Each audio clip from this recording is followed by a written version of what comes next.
For cyclones are spinning across our planet right now, but only one of them will leave a real mark. Today we're tracking Jerry in the Caribbean, Karen in the North Atlantic, Raymond near Mexico, and Nakri over the Western Pacific.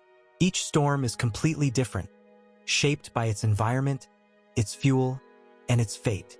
So which one will cause the most damage?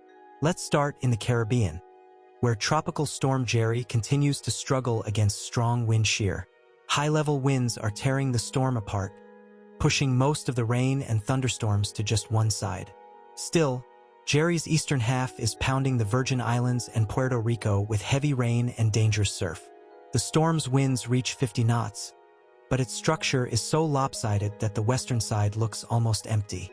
Over the next 2 days, Jerry will likely weaken and transition into a post-tropical system as it moves eastward into cooler waters.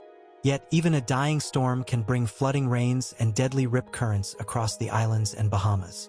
Farther north in the Atlantic, Karen has lost its subtropical characteristics.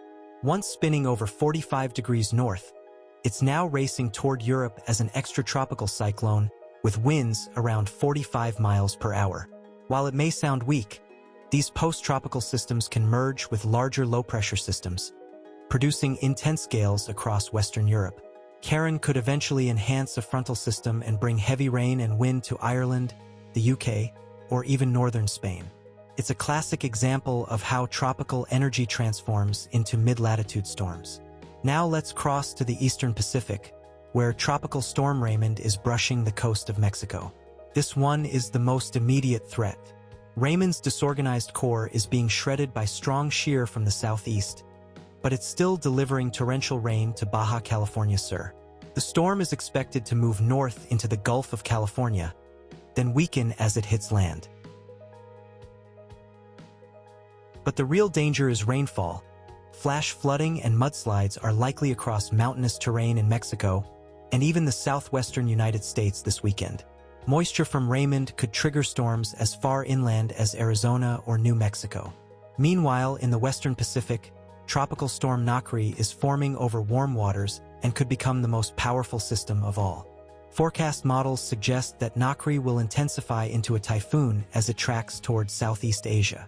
The combination of high sea surface temperatures and low shear gives Nakri a perfect environment to strengthen rapidly. While it's still early, countries like the Philippines, Vietnam, and southern China should monitor this system closely. So, which storm will cause the most damage? While Jerry and Karen are slowly fading, Raymond and Nakri are just getting started. Raymond threatens immediate flooding in Mexico, but Nakri's potential as a future typhoon makes it the one to watch. It reminds us that not all storms make headlines for their wind. Some do it for their rain, and others for what they can become. The atmosphere right now is a perfect global laboratory for storms in one planet constantly balancing heat and motion. Which one do you think will make the biggest impact? And will we see some major hurricane or typhoon until the season will end? Drop your prediction in the comments and let's see who gets it right.